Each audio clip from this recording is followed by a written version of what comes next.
In this video, I will provide you with some things to think about if you have a vaulted ceiling that is sagging. For example, if you're standing on the outside of your house and you can see that the roof ridge has a sag in it, then that's probably going to be due to the structural ridge beam being undersized. For example, if you have a 4x12, you might need a 6x12. Next up on the list would be if the walls are bowing out. This is usually going to be in the middle and not on this side because you have a tie going from this side to this side with your framing plates.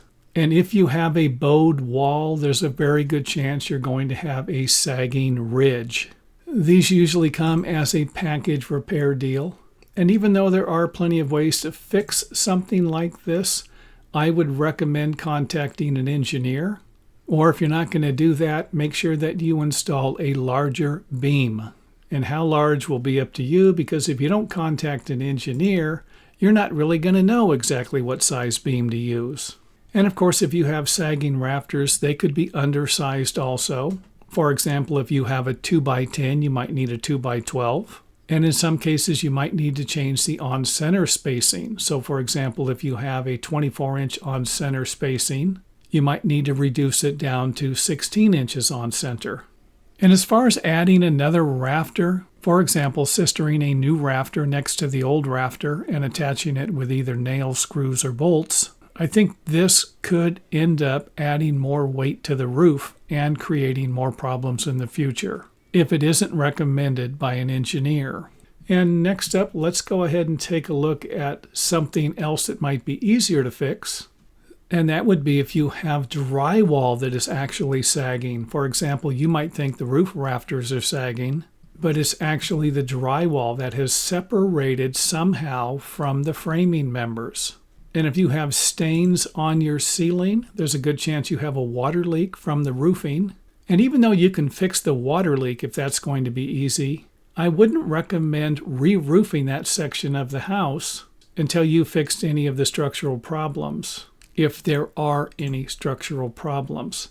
Now, the last thing I want to point out in this video is that some people suggest pushing on the drywall. And if you can actually move it, then this will be your first clue that it's probably the drywall.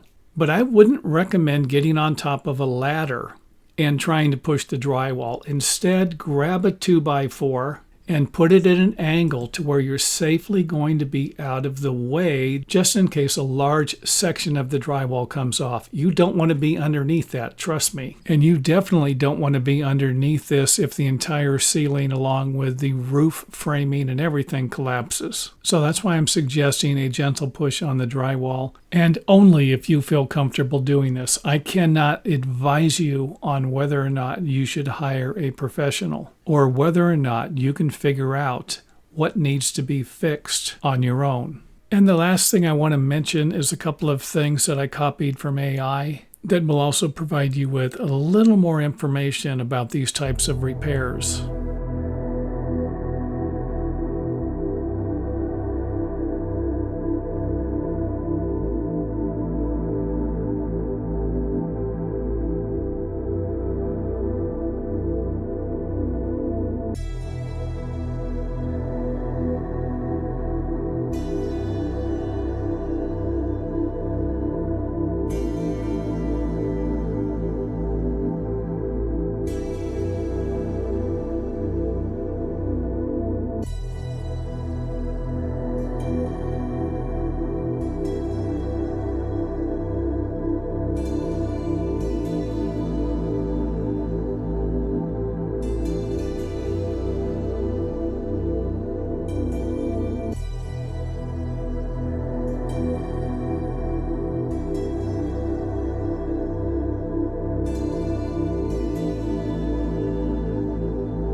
And thanks for watching. If you enjoyed the video, let us know by hitting the thumbs up button or letting us know in the comment area.